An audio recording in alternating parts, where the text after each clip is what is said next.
Vážení Prešovčania, milí hostia, prajem vám príjemný večer. Volám sa Zuzana Harčariková a dostalo sa mi tej cti, aby som vás srdečne privítala na prezentácii knihy. Vítajte na dnešnej prezentácii knihy Ochrana manželstva v Ústave Slovenskej republiky.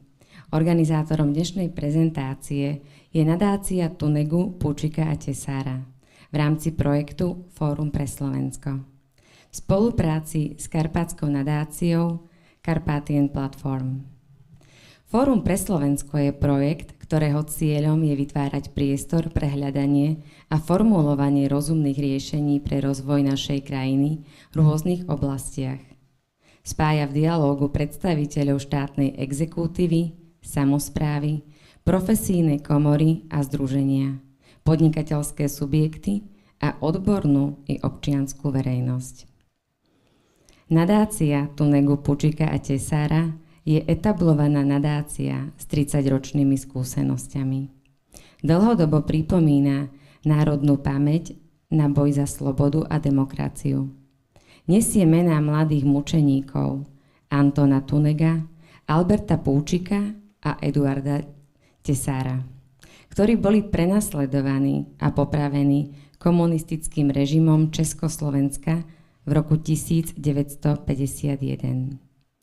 Nadácia svojou činnosťou propaguje a vyzdvihuje význam a miesto kresťanských hodnôt v spoločnej Európe a pripomína, že konzervatívne hodnoty a morálka predstavujú neoddeliteľné prvky pre zachovanie jednoty Európy. Prostredníctvom školení, seminárov, konferencií a vydávaním odborných publikácií pre súčasných aj budúcich lídrov politického a spoločenského života, tak realizuje svoje poslanie v duchu odkazu zakladateľov zjednotenej Európy. Jej predseda je Jan Figel. Karpátska nadácia Carpathian Platform, mimovládna organizácia, podporuje rozvoj karpatského makroregiónu. Jej cieľom je zlepšovať a ďalej rozvíjať medzinárodnú spoluprácu v oblasti ochrany ľudských práv a slobôd. Podporuje sociálno-kultúrne projekty, ktoré prostredníctvom umenia učia tolerancii a porozumeniu. Jej predsedom je Rostislav Piliajev a prihovorí sa nám v závere dnešnej prezentácie.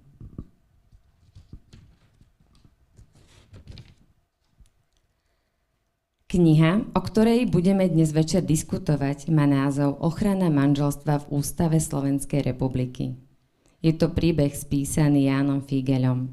Tento príbeh hovorí o odvážnych ľuďoch, ktorí sa nebáli postaviť na stranu základnej bunky spoločnosti a obhájiť ju pred ideologickým tlakom progresivisticko-liberálnej spoločnosti tak, že jej definíciu máme dnes v Ústave Slovenskej republiky článku 41 odsek 1. Dovolte, manželstvo je jedinečný zväzok medzi mužom a ženou. Slovenská republika manželstvo všestranne chráni a napomáha jeho dobru. Manželstvo, rodičovstvo a rodina sú pod ochranou zákona. Zaručuje sa osobitá ochrana detí a mladistvých. Manželstvo muža a ženy, základ rodiny alebo prežitok. Tak o tomto bude dnešná diskusia. A diskusiou nás bude sprevádzať známa moderátorka z obrazoviek televízie Lux, Viktória Maťašová. Vicky, stage is yours.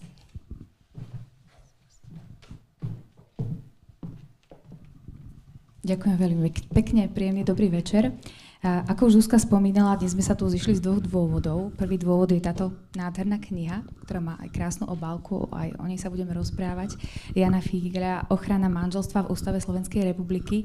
A taká druhá podtéma, ktorá sa bude prelínať aj našim rozhovorom s týmito ľuďmi, ktorí si myslím, že sú kvalitní a celá diskusia bude prínosná a podnetná, verím, že. A ja sa na ňu osobne veľmi teším. Tak sa bude prelínať tá téma manželstvo muža a ženy, základ rodiny alebo prežitok. Tak sme si povedali aj s pánom spisovateľom, aby sme to na konci nezabudli vôbec zodpovedať, pretože tých otázok je viac, ale určite na to budeme myslieť. No a ja som veľmi rada, že odpovedať na moje otázky budú Jan Figel, autor knihy, prvý slovenský eurokomisár, bývalý predseda KDH a v súčasnosti správca nadácie Tunegu Púčika Tesára. Dobrý večer. A otec Peter Gombita, ktorý sa venuje špeciálnej pastorácii bezdomovcov v centre Oáza. Pochválený bude Ježiš Kristus. Máme tu aj Petra Juščáka, spisovateľa. Príjemný dobrý večer. No a zástupca mesta Prešov je aj Peter Krajňák. Vítajte. Už pred našim stretnutím som hovorila traja Petrovia a jeden Ján. Silné biblické mená, tak verím, že aj táto diskusia taká bude. No a na začiatku by som asi dala priestor vám, pán Figel, aby ste predstavili svoju knihu teda. Ďakujem nielen za úvodné slovo, ale záujem diskutovať na tému, ktorá je veľmi stará a zároveň veľmi aktuálna, lebo nie je staršej ustanovizne v histórii človeka než manželstvo muža a ženy. Tá obálka, o ktorej môže byť potom ešte reč, to veľmi jasne potvrdzuje. A tá obálka je v parlamente. No ale je aj v mnohých publikáciách, na mnohých obrazoch. Sprevádza nás. A je to Adam a Eva ako naši praotcovia. A ja to skôr preto spomínam, lebo táto téma nebola tak citlivá v minulosti, ako je dnes. Ako dôkaz poviem, že keď vznikala ústava Slovenskej republiky v 92. roku, tak sa tam vyskytlo slovo manželstvo v článku 41 v pôvodnom znení, ale nebolo nejako vykladané.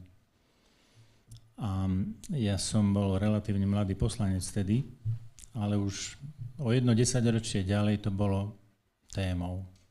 Hlavne v západnej Európe.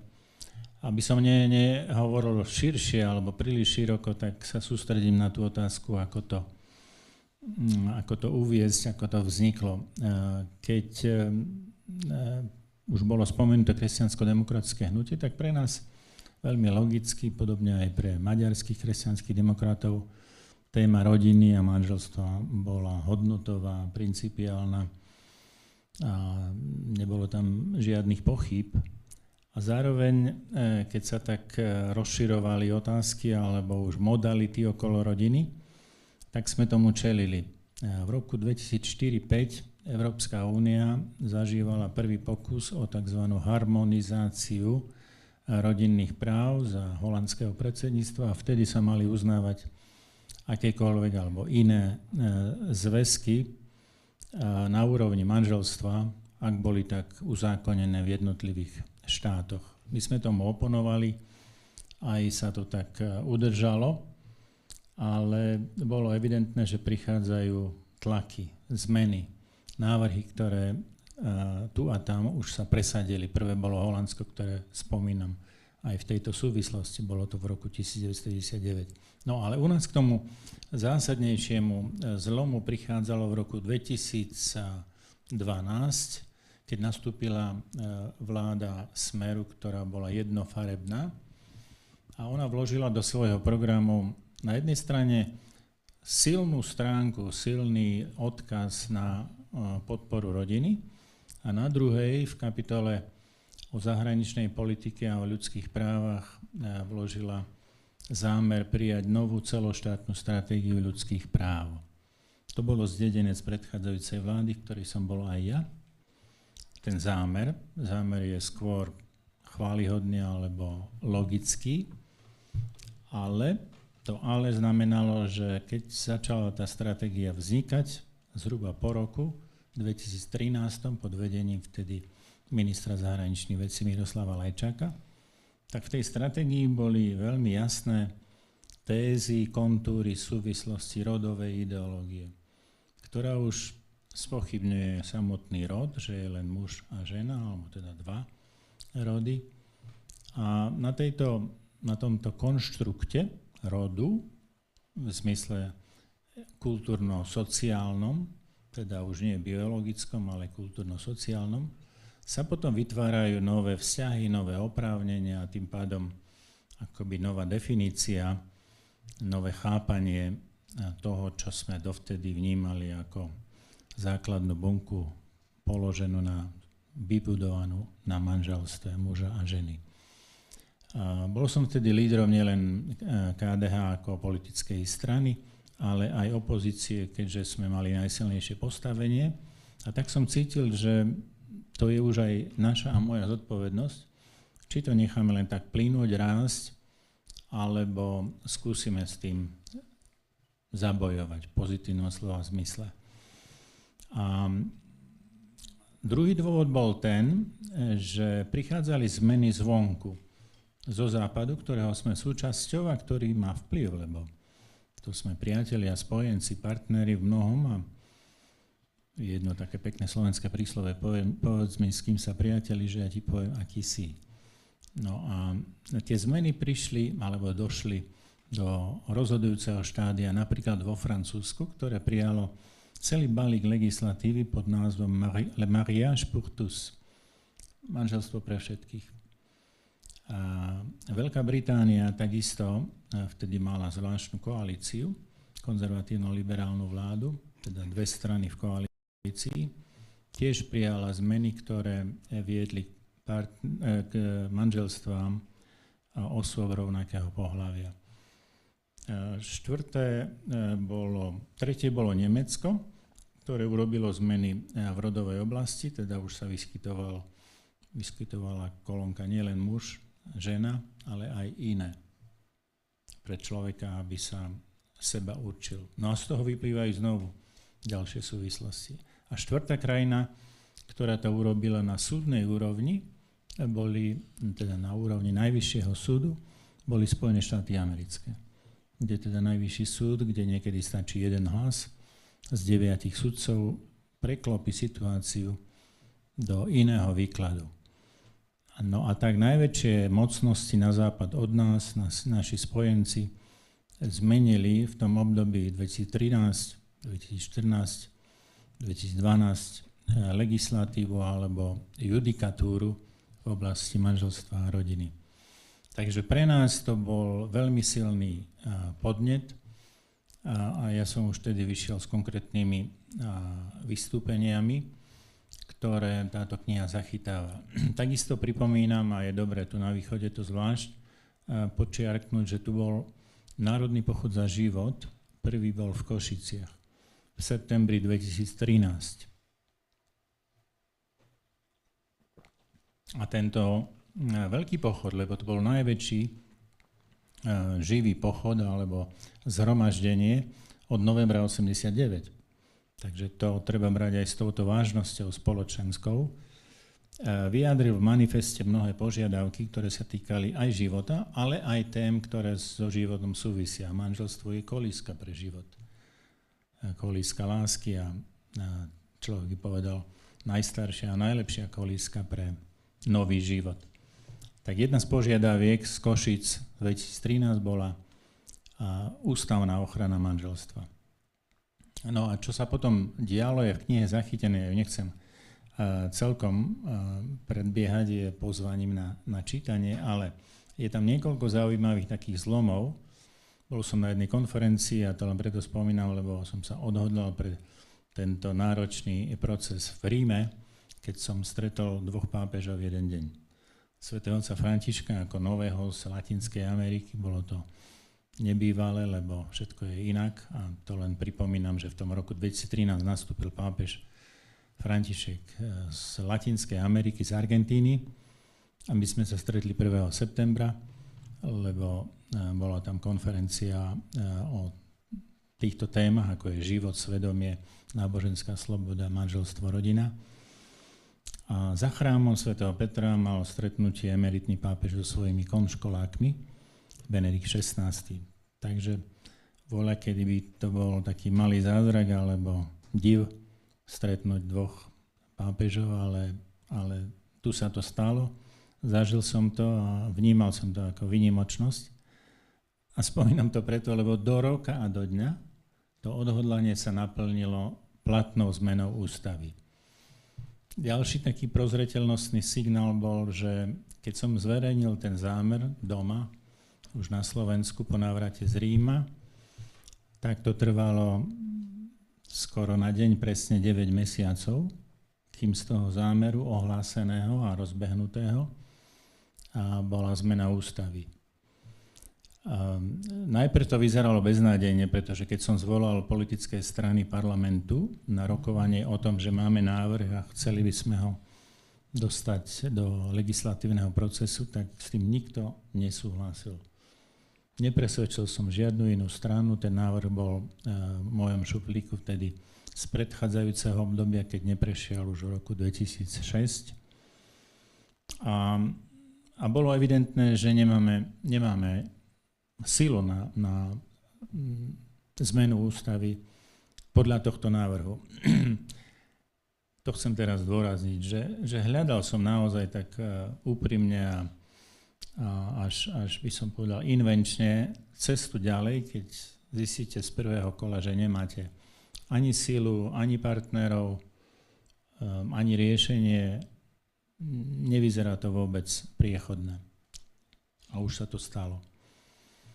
Tak ma vtedy napadlo, že musíme nájsť riešenie, ktoré je spojením medzi ľavicou a pravicou, ktoré je slovenské, nie zahraničné, ktoré oslovuje nie strany, lebo tie majú záujmy, tie sú všelijako v kompromisoch alebo pozicionované, ale že musíme osloviť svedomia všetkých.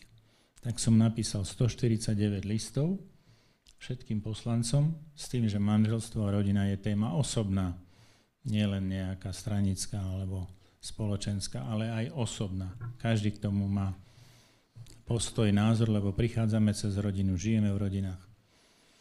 No a potom som do toho zapojil aj širšie spektrum činiteľov, osobností. Oznámil som tú iniciatívu, už poslaneckú, nie stranícku, na tlačovej besede, možno si na ňu spomínate, dúfam v dobrom, s profesorkou Evou Sirackou, matkou, ženou a vážnou osobnosťou verejného života, a ona to veľmi podporila. Tak sa začal istý proces, ktorý bol skôr komunikáciou so všetkými, čítanie verejnosti, a ten proces začal vyzerať celkom nádejne, a úplne sa to zlomilo z tej tmy do svetla, keď vtedajší predseda vlády a teda najsilnejšej strany oznámil, že chce byť prezident. Robert Fico. Ja som kolegom povedal, to je zachytené, teraz máme šancu. A on naozaj prišiel s tým, že by chcel zmenu ústavy vo veci súdnictva, my sme to nazvali vtedy zjednodušene, ale trefne deharabinizácia, aby neboli spojené dve najsilnejšie funkcie v súdnictve, ale sa rozdelili. Štefan Harabin bol predseda Najvyššieho súdu, aj predseda súdnej rady.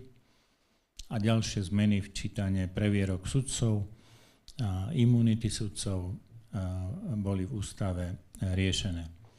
Tak sme spojili tému manželstva a justície do jedného balíka.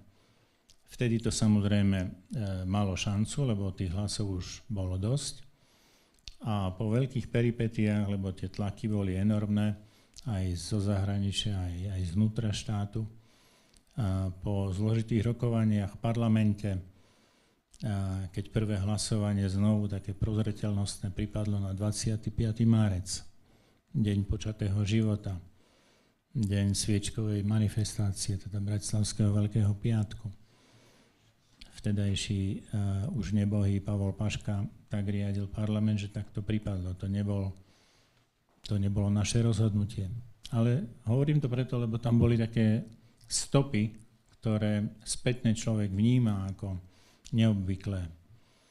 No a tie dva návrhy, jeden bol poslanecký, ktorý mal 40 podpisov, a druhý bol vládny pre justíciu sa potom zliali do jedného a ten 4. júna, teraz bude 10 rokov, prešiel s podporou 102 hlasov. Bolo nás 13, ktorí sme to iniciovali. Niekto by povedal, že to je beznádejné, ale bolo to dobré číslo, ktoré vyjadruje, že sme boli menšinou, ale tvorivou a jednotnou a preto na konci bol výsledok alebo úspech. Je to, už som v závere toho úvodu, je to aj odkaz, je to skúsenosť, že ak je menšina tvorivá, ak sa nebojí, ak má vytrvalosť, môže meniť dejiny, môže meniť základy, ústavu. A toto je ten výsledok. Kniha samotná je nielen môjim popisom, ktorý som teda sa snažil objektívne a zároveň predsa subjektívne vyjadriť ako ten prvý z mnohých, lebo som to pripravoval, podpísal a potom inicioval. Ale zachytáva aj mnohé dobové články a popisy reakcie, parlamentné vystúpenia, fotografie a dokumenty, ktoré sú dôležité pre verifikáciu alebo presnosť tohto odkazu. No a 10 rokov vlastne máme v ústave dve dôležité vety, ktoré nie sú akoby len postulátom, ale povinnosťou. Tá prvá znie, manželstvo je jedinečný zväzok muža a ženy. A tie slova, každé jedno z nich má hodnotu, teda medzi mužom a ženou, pretože prvá verzia znela manželstvo je jedinečný zväzok jedného muža a jednej ženy a v druhom čítaní to bolo zmenené na manželstvo jedinečný zväzok medzi mužom a ženou, aby vypadli číslovky, ale zároveň to vyjadrenie bolo jednoznačné. Poviem aj prečo, je tu spomenuté, lebo v Španielsku ústavný súd vyložil Španielsku ústavu v roku 2004, ktorá hovorí o tom, že muž a žena v zrelom veku majú právo na manželstvo a rodinu, ako formu, že muž má právo v zrelom veku na manželstvo a rodinu a žena má právo na manželstvo a rodinu. S kým a ako, to už je ich právo. No a tým sa od roku 2004 uplatňuje v Španielsku teda takáto rozmanitosť manželstiev. To spomínam len preto, lebo ak ústava nie je jednoznačná, je priestor na výklady. Ak je súdnictvo alebo súd aktivistický, tak potom až sa čudujeme, že ako oni dokážu vyložiť, čo predtým nebolo ani v úmysloch. No a táto kniha je tretím vydaním, pretože je takým rozšíreným, doplneným oproti predchádzajúcim. Je tretím aj preto, lebo pôvodné dve sa minuli. A je pozvaním k tomu, čo vlastne hovorí tá druhá veta, doplnená do článku 41. A tá druhá veta znie Slovenská republika manželstvo. Tá druhá veta znie Slovenská republika manželstvo všestranne chráni a napomáha jeho dobru. Opakujem znovu, každé slovo je veľmi vážne, veľmi dôležité a volá po naplnení. A to je povinnosť všetkých. Som rád, že tu máme viceprimátora mesta. To je povinnosť od prezidentky cez vládu, parlament, súdy, prokuratúru, štátnu a verejnú moc, včítanie primátorov, starostov a poslancov, manželstvo všestranne chrániť a napomáhať jeho dobru, lebo oni reprezentujú Slovenskú republiku. A tých fóriem, súvislostí, mechanizmov, nástrojov, ako manželstvo všestranne chrániť a napomáhať jeho dobru, je veľa dobrých príkladov aj v susedných štátoch, aj v našej histórii a je potrebné, aby sme tieto dve vety niesli ako nielen definíciu, ale dôležitosť a našu povinnosť toto naplňať, lebo čo je dobre pre rodinu, je dobré aj pre spoločnosť a pre štát. To sú slová z medzinárodného práva. Ja sa s nimi stotožňujem, ale v tomto duchu by sme mali vykonávať aj verejnú moc, kto má akú, to je už odlišnosť, ale každý máme nejaký vplyv, nejakú zodpovednosť, nejakú moc. Takže toľko na úvod, ďakujem za trpezlivé načúvanie a teším sa na diskusiu.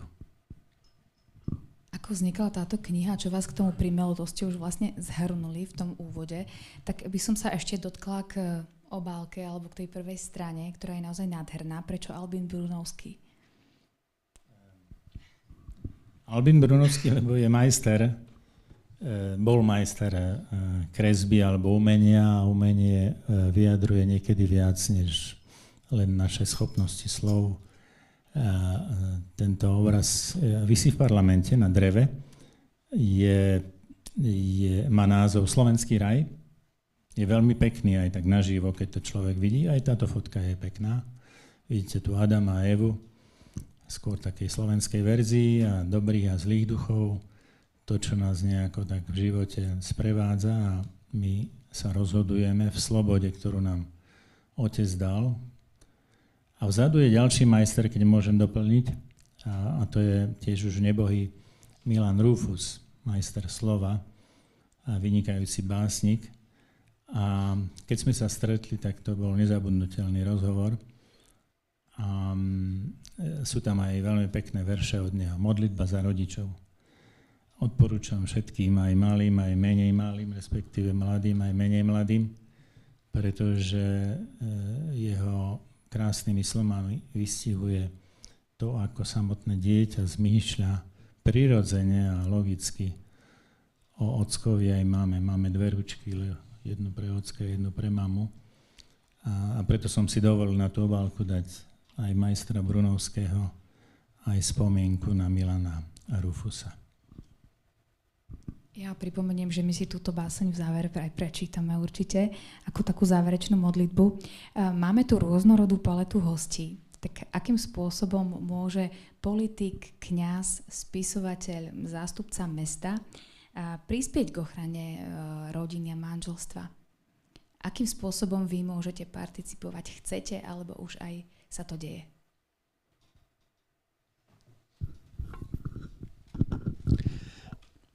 Tak ja ako kňaz možno zo svojho pohľadu každý vyrastáme v rodine. Vieme, kto je otec, kto je mama. Možno by som tak prakticky zašiel zo svojich skúseností z detstva.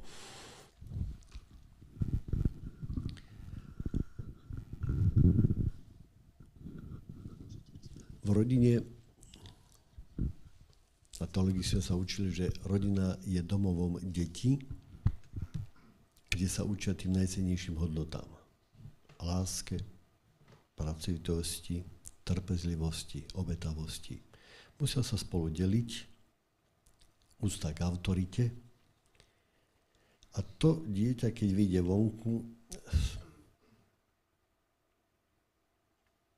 prepadne ho nejaký strach, dostane zlú známku, vracia sa domov, kde nájde milujúcich rodičov, ktorí ho chránia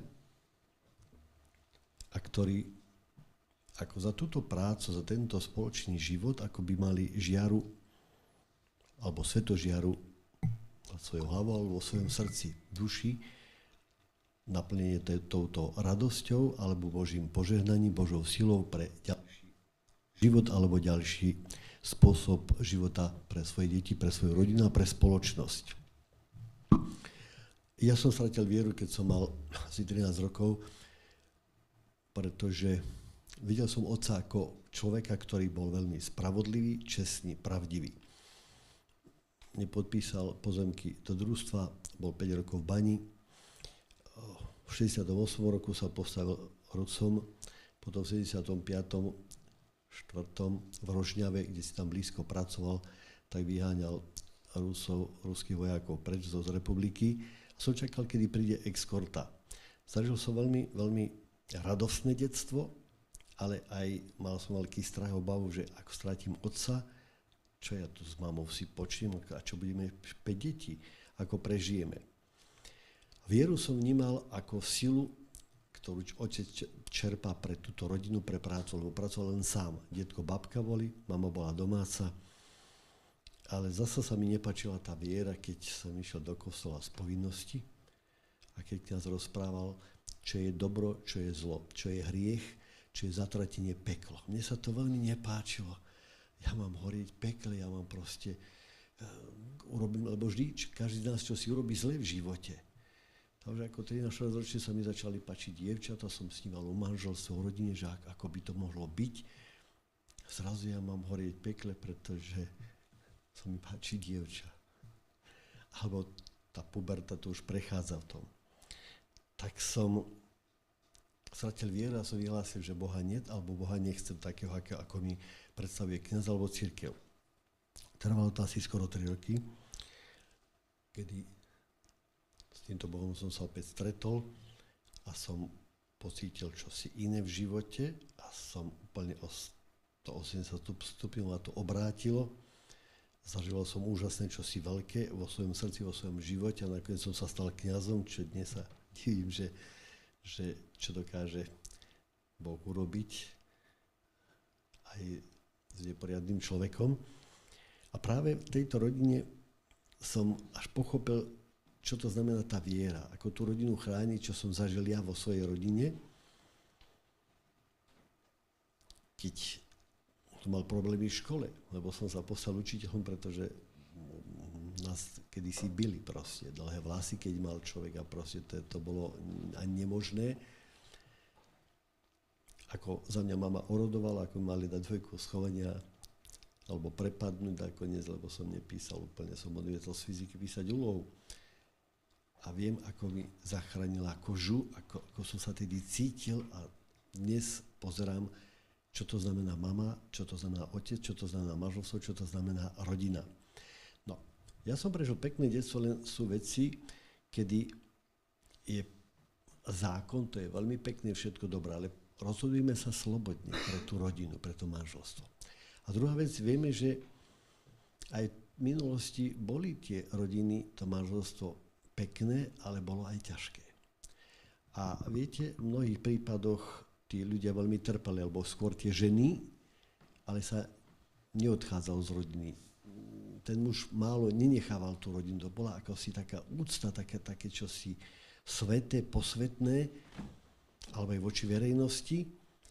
Neviem, či to bolo vždy správne, viete, že to bolo až tak ukotvené, pretože mnohé ženy boli mučenice.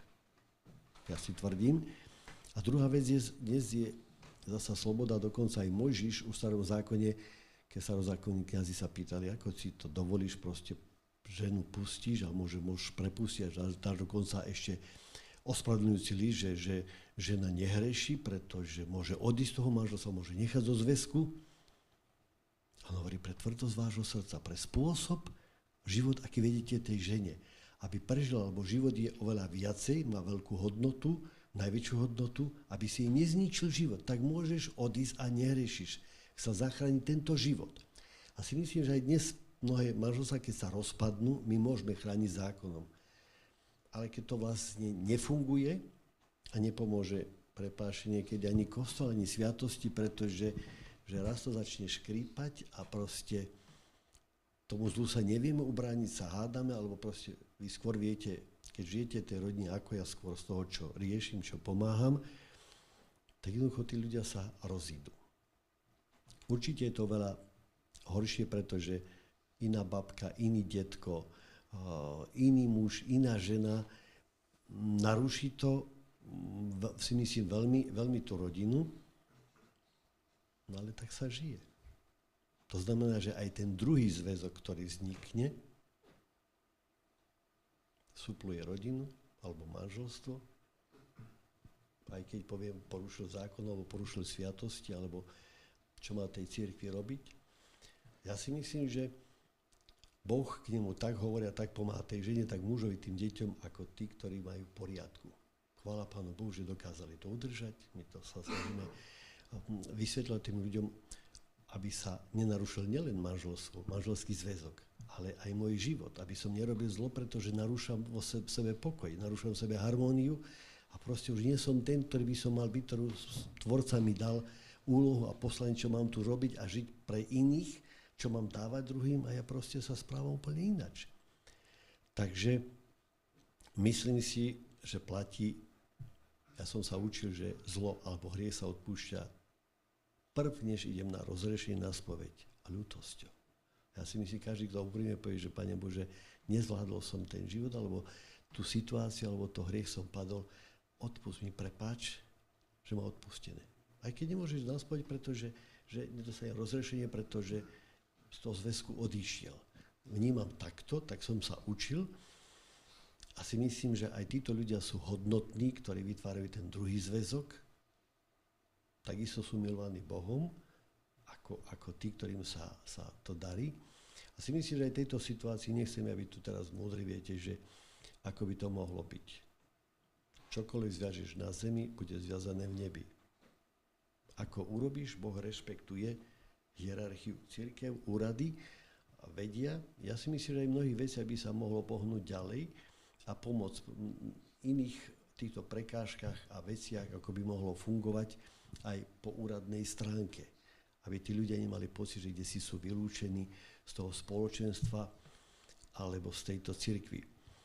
Vo všeobecnosti, ako si myslím, že manželstvo, či sú veriaci, či neveriaci, je to najvyššia hodnota proste spoločenstva alebo ľudí, ktorí skutočne sa učia tým najcennejším hodnotám. To, čo potom sú prínosom do spoločnosti, čo vytvárajú hodnoty a aj ten spoločenský život, ale aj ten osobný život. Takže takto vnímam proste ako si rodinu, manželský zväzok a týchto ľudí, ktorí vlastne žijú pospolu a tvoria tú rodinu alebo tento spôsob života.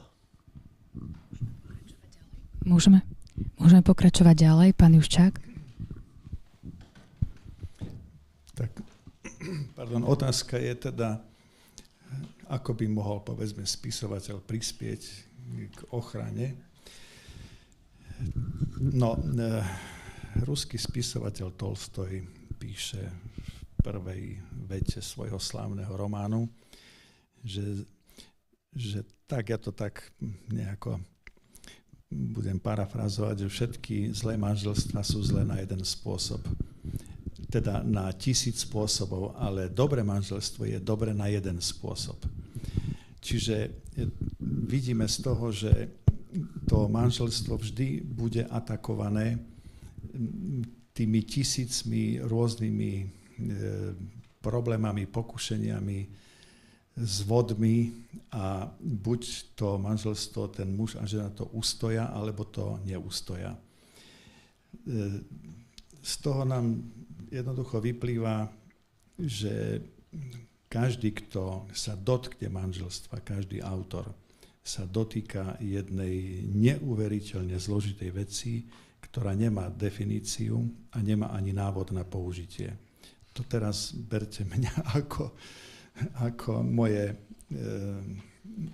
vyjadrenia, nie nejaké návody. Chcem tým povedať, že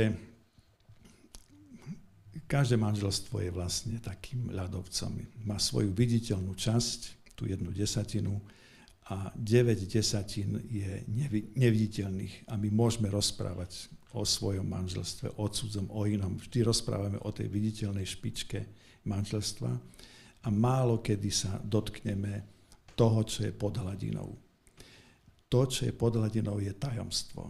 A každé manželstvo má svoje tajomstvo, ktorým si žije. A ja si myslím, že ani také manželstvo neexistuje na svete, ktoré nemá to svoje tajomstvo. Nejde s ním na verejnosť, nejde s ním na bubon a nejakým spôsobom ho spracováva, žije, prežíva, teší sa a keď trpí, prežíva to utrpenie, ale vždy je tu snaha mať ten vonkajší znak toho, že teda my sme táto rodina a my máme takéto a takéto hodnoty a v tomto našom hodnotovom systéme vychovávame deti a žijeme, ideme ďalej. No a teraz prichádza spisovateľ, ktorý je samozrejme zvedavý a prirodzene čitateľ je ešte viac zvedavý ako spisovateľ. No a ten spisovateľ už potom vstupuje niekedy aj do tých temných komnát a hľadá. A teraz otázka je, aké motivácie toho spisovateľa vedú k tomu, aby hľadal. A ešte je tu otázka, čo hľadá. A potom ďalšia otázka, že ako chce naložiť s nájdeným. A tu sa dostávame k veľmi zaujímavým témam. Pretože nájsť v medziľudských vzťahoch sa dá vždy veľmi veľa zaujímavého. Veľmi veľa je už popísané v knihách od rôznych návodov, príručiek, psychologických štúdií, sociologických štúdií. Čiže ľudstvo samo seba už celkom dobre pozná a tvrdím, že stále je mnoho nepoznaného medzi nami, aj v tom, čo sa skrýva pod hladinou. Takže aká je motivácia, povedzme, spisovateľa, ktorý nájde niečo temné, niečo síce nové, ale vytiahnuť na povrch takýto voľaký temný vzťah znamená upozorniť na niečo, čo sa môže za istých okolností prihodiť. A tam potom pristupuje taká otázka etická, či jeho objav, áno, autorský, či stojí za to, aby ho vôbec dával von a aby ho mohol niekto, povedzme, niekedy aj použiť inak, ako by si ten autor predstavoval. Alebo ešte aj inak možno postaviť otázku, do akej miery chce tým svojim objavom autor prezentovať seba a do akej miery chce autor prezentovať novosť, ktorá niekoho niekde povzbudí. Čiže, čo je tu na tých dvoch miskách váh? Moja spisovateľská autorita alebo moje poznanie, ktoré vás povzbudí? Čo ak moja spisovateľská autorita pôjde hore a vaše povzbudenie pôjde dole? To je veľmi dôležitá otázka pre každého autora, ktorý ide do ľudských vzťahov a pokúša sa ich vyniesť von, lebo on teraz v týchto vzťahoch niečo objavil. A táto otázka je kľúčová aj pre mňa. Ja som písal 2-krát o rodine, ja som sa jej cieľene nevenoval, ale písal som v takomto zmysle o rodine, keď slávny juhoslovanský herec, ktorý sa mi stal predlohou pre román Balkan Blues, odchádza z obklúčeného kosovského mesta so ženou. On je albánsky rodák, kosovský Albánec, ženu má srbskú potiaľ, je to realita. Mal pri nohách celú Jugosláviu, pretože bol prvý herec, ktorý hral v Hollywoode. Čiže mu doslova pri nohách mu Jugoslávia kláčala 60. 70. roky a zrazu sa stal nepriateľom. Čiže zrazu prišlo to, ukrižuj ho. A on s tou ženou odchádza z obklúčeného mesta. Nebol to žiaden taký bohumilý človek, ktorý by bol, no jednoducho bol to burlivák, dobrodruh a isto nebola to jeho manželka, ktorú miloval, ktorú mal rád a nikdy ju neopustil, nebola jediná, ktorá bola v jeho blízkosti. Viete, čo tým asi chcem naznačiť. Napriek tomu tá scéna, ako ju opisoval, bolo to jedno osobné stretnutie v Prištine, mnou v podstate zatriaslo do tej miery, že som povedal, táto scéna musí byť napísaná. A potom mi trhlo 20 rokov, než som našiel kľúč k tejto scéne. Ako tú scénu vlastne, ako sa dá vôbec napísať, keď stoja tvárou v tvár smrti a on ako víťaz sa mu podarí z tých rúk tých barbarských militantov odísť. Tak to bol taký prvý prípad, kde som váhal, ako s tým naložiť, aby som neublížil ani pravde, ale ani literárnej pravde, aby z toho nevznikol nejaký sladký gíč, lebo sa to teraz, ja neviem, by mohlo niekomu páčiť. Tak to bol prvý zápas môj a trval dosť dlho. A druhý zápas bol podobný, keď opäť reálny príbeh kežmarskej ženy, ktorú deportovali do Ruska a mala tam v Rusku vzťah. A ona po 5 rokoch deportácie sa z toho vzťahu narodil syn. Ja som vedel, že o tomto príbehu musí vzniknúť širšie dielo ako len informácia.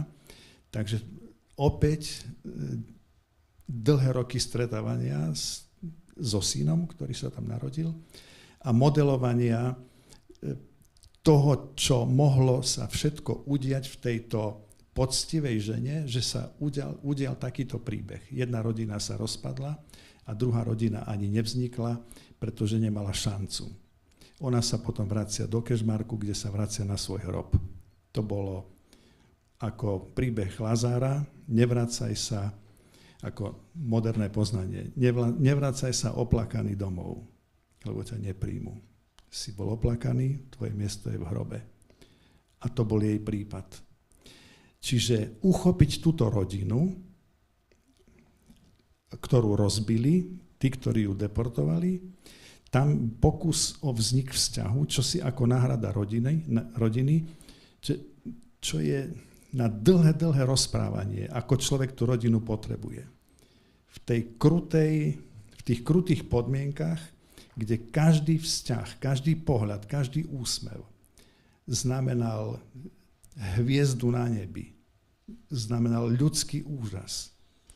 A tí ľudia na základe týchto zábleskov si budovali vzťahy.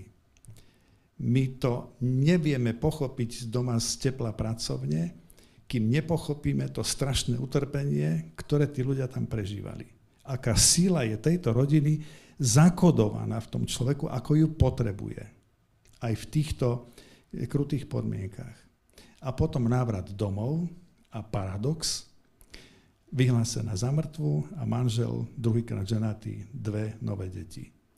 A neželaný návrat oplakanej osoby. Čiže život prináša ohromujúce bizarnosti a nájsť k ním kľúč a nájsť k ním postoj je nesmierne zložité, ale tam, kde je ten pozitívny prístup, kde sa nestaviame do úlohy nejakého sudcu, vždy sa ten kľúč vie nájsť, lebo to, čo je pod hladinou, my môžeme súdiť len s otvoreným srdcom a s tým najlepším prianím tým, ktorí si svoje museli odtrpieť. Čiže asi toľko. Ďakujeme veľmi pekne. No a teraz poprosíme pohľad zástupcu mesta Prešov, ako môže chrániť rodinu, manželstvo. V prvom rade ďakujem veľmi pekne za pozvanie do tejto diskusie. Pánovi Figelovi chcem zablahoželať k tejto knihe, lebo vlastne je svedectvom toho, že aj ku 2 vetám v ústave sa treba prepracovať ťažkou politickou cestou, strašne dlho to trvá a je veľmi dobre, aby si to verejnosť, kňazi, učitelia, všetci tí, ktorí vedú národ, prečítali túto knihu. Možno aj pri manželských náukách sa šťastie bude dať aj o tom hovoriť.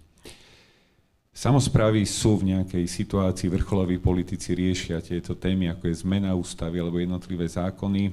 My na tej možno regionálnej úrovni riešime veci, a teda spomeniem aj posledný prípad, keď sme v Prešove nánovo hovorili o hazarde. V 2021 sme odmietli hazard na území mesta, táto téma sa teraz opäť vrátila. 0 poslancov podporilo, nešlo ani tak o zavedenie hazardu, ale o kasína, aby boli legalizované v meste. 0 poslancov teda hlasovalo za tento návrh, takže naďalej budú v Prešove zakázané kasína aj vôbec hazard. Ale to dôležité bolo pri hlasovaní mnohých poslancov, obrátili sa na nás aj otcovia biskupy, grécko-katolícky, rímsko-katolícky a evanjelický. To dôležité bola rodina, rozbitie rodín. Takže aj u nás v rámci komunálnej politiky prichádzajú takéto témy. Ale prichádzajú aj v sociálnych službách, keď napríklad riešime kvalitu sociálnych služieb a prežívania staroby v domovoch sociálnych služieb, a mnohokrát majú tam záujmy dvaja manželia. Hej.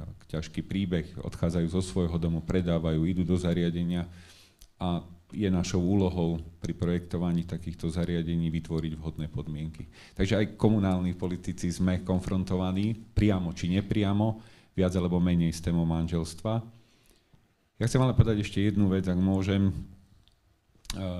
V škole nás teda učili, že manželstvo je taká stolička na 4 nohách. Ona má 4 základné piliere. Samozrejme, na prvom mieste je láska. Láska je podobná Bohu, neviete ho chytiť, ale všetci vieme, čo je láska. Ak funguje, tak jednoducho je uchopiteľná zmyslami.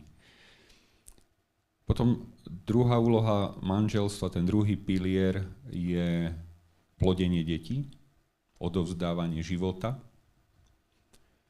Tretí pilier je vzájomná pomoc, pomáhať si. A štvrtý pilier je telesnosť. V niektorých učebniciach morálnej teológie je to tak natvrdo napísané uspokojovanie sexuálneho pudu. Teda sú to 4 piliere. A keď sa tak trošku zamyslíme nad tým, čo len jeden z týchto pilierov nefunguje, je narezaný alebo sa kýve, tak aj to manželstvo sa kýve. Aj tento stolik tu pred nami, on vyzerá tak úzko, tak moderne, ale na konci dňa on je na 4 nôžkach. Ak by bol na 3, tak tu s Petrom by sme možno kopli a už by sa to celé hýbalo. Čiže 4 také základné piliere, o ktoré sa opierame. A môžeme modelovať si situácie, zamyslieť sa, či z našich životov, či z toho ľadovca, z tej desatiny, ktorú vidíme, že ak jeden nie je v poriadku, tak sa naozaj to manželstvo hýbe. A poznáme zase aj extrémne prípady, kedy láska prekrýva všetko, že prvý pilier funguje, možno ten manžel je ležiaci, nedokáže pomôcť, nie je schopný telesného dotyku, leží a manželka sa o ňoho stará. Čiže niekedy je to manželstvo v tej plnosti sa prejavuje niekedy aj v takýchto extrémnych situáciách. Manžel alebo manželka je chorý, ležia, ale ten partner mu podáva pomocnú ruku. Ja si osobne neviem predstaviť teda život v nejakej inej konštalácii. Otec, mama, vďaka Bohu, ja dodnes mám rodičov. Láska starých rodičov je úplne iná, ale je absolútne kľúčová a bola teda pre mňa absolútne kľúčová. Môj život dostával úplne iné prvky cez manželstvo mojich starých rodičov. Oni sa vedeli aj doberať, aj sa pohádať, ale zároveň sa nám, vnúčatám, aj venovať, takže ani na tento aspekt rodiny v širšom slova zmysle netreba zabúdať. No a keď chodia ku nám na mestský úrad deti, vychovávame ich už od mála, poďte na mestský úrad, aby ste mali vzťah so svojím mestom, tak častokrát prídeme do obradnej siene. A musím povedať, že to je vždy taká najzaujímavejšia téma. Sa pýtajú, že ako sa môže teda manželstvo uzavrieť, a ja im poviem, to trvá 3 minúty. 3 minúty iba. Áno, dá sa to 3 minúty, je tam buď pán primátor, alebo niekto z poslancov, určených poslancov, nie každý má právo sobášiť, musí byť schválený mestským zastupiteľstvom alebo obecným. Niektorí poslanci sme nechceli sobášiť, jednoducho nechávame to na iných. V Prešove je 7 poslancov, okrem pána primátora, ktorí môžu sobášiť. A tým deťom vysvetľujeme, že teda musí tam byť pani matrikárka, musí tam byť insignia, musí byť za nami štátny znak, čiže celý ten proces uzatvárania svetského manželstva a tie deti to vždy strašne zaujíma. Keď sme v škole, ja som mal možnosť aj učiť pár hodín náboženstva, keď sme boli v škole, tak najmä pri 8 a 9 téma manželstva, to bolo vždy niečo, čo ich strašne zaujímalo. Sloboda, to bola taká exaktná téma, aj demokracia, to boli také témy, ktoré máme či už v náboženstve, alebo v občianskej náuke, alebo v dejepise. Dotýkame sa týchto tém, ale keď prišla reč na manželstvo, tak vždy to všetkých zaujímalo. Je to v nás proste. Vzťah muža a ženy je v nás hlboko zakorenený. A keď som, otec, pán farár ma možno teda doplní, v kanonickom práve je napísané, že manželstvo môže uzatvárať dievča, ktoré dovrší 14 rokov a chlapec, ktorý dovrší 16 rokov. Samozrejme je to bodkočiarka, ale rešpektuje sa zrelosť, zákony daného štátu. Cirkev je univerzálna, samozrejme, takže to kanonické právo musí platiť aj v Afrike, kde si v nejakom kmeni, kde sa tie manželské zväzky podstatne skôr uzatvárajú, preto tam je tá fyzická zrelosť, alebo teda zadefinované, že 14 u dievčaťa a 16 u chlapca. Samozrejme, to treba vysvetliť deťom, prečo to kanonické právo takto má definované, ale všetkých to zaujíma. Takže je správne to, čo pán Figel politicky na Slovensku dotiahol, by som povedal, do toho víťazného konca, že máme to v najvyššom zákone nášho štátu, v ústave. Verme, že to tam ostane, že nikto nezaradí spätný chod. A naozaj túto tému, a ešte snáď budeme o tom krátko hovoriť, túto tému treba považovať za nosný prvok akéhokoľvek politického snaženia, či už na tej najvyššej úrovni pri vládnych stranách a 150 poslancoch, ale aj u nás v regionálnej politike, čo som teda aj naznačil, že aj my sa dotýkame tejto témy. Traja z vás v manželstve žijú, alebo pán Figel, chcete sa k tomu ešte vyjadriť tiež? Dobre. Traja z vás, z našich hostí, žijú v manželstve, tak ak môžeme byť teraz osobnejší, aby som sa vás pýtala, ako vy vnímate manželstvo? Možno, pán Figel, vy môžete začať vaše manželstvo spred 10 rokov, vaše manželstvo teraz, kam sa posunulo, prečo, ako to vnímate? Tak to je naozaj osobná otázka, mieriaca asi aj pod hladinu mora, alebo tá špička je viditeľná. Áno, mám manželku Máriu, my sme precestovali trochu sveta, deti žijú vo svete, ale sme z jednej obce, z jednej dediny, Čaklov, nie tak ďaleko. Už som povedal kolegovi z mestskej televízie, že ja som mal byť Prešovčan, ale teda hovorím o manželstve s Máriou, ale keď som prevzal byt na Šváboch, tak asi za 2 alebo 3 týždne zomrel môj otec, ktorého som mal veľmi rád, a keďže som bol najmladší tiež z 5, tak sa patrilo zostať doma, aby mamka neostala sama, tak som sa nestal Prešovčanom a ten byt som vrátil a teda spomínam to preto, lebo to pod hladinou má veľa súvislostí, ale som veľmi vďačný za Máriu, lebo mám milujúcu manželku a 4 krásne deti a 2 dcery už majú svoje deti, takže máme 9 vnúčat, z toho jedno je už u otca, u pána. Na tom princípe je úžasné to, že my síce máme deti a potom deti svojich detí a je blažené mať do 3. ba 4. kolena alebo pokolenia a zážitok s tými, čo prichádzajú. Ale u otca sú všetci deti. Pán Boh nemá vnúčence. A nás by to malo viesť k tomu, že sme si rovní. Že aj môj syn, moja dcéra je rovnocenná v tom vzťahu s otcom, s Bohom. A teda aj voči mne, aby som ju tak vnímal v tej dôstojnosti, v tej plnosti, v tom všetkom, čím som a čím môžem byť, aby som nestrácal tú úroveň, tú dôstojnosť. Tak rodina je, asi to stačí, keď poviem, aj v mojom príbehu úžasné laboratórium. Neviem, aký by som bol bez rodiny, ale pomáhala mi aj v tých ťažkých atakoch alebo politike zažijete všetko. Všetko, hej? A tak myslím teraz, to, čo sa v spoločnosti deje, sa koncentruje svojím spôsobom v politike. To je verejný priestor a no. Tak, a nehovorím to teraz akože sebaľútosť, ale že tá rodina je také útočište refugium, latinsky, a kde človek nájde úľavu, porozumenie, pokoj, načerpá sily.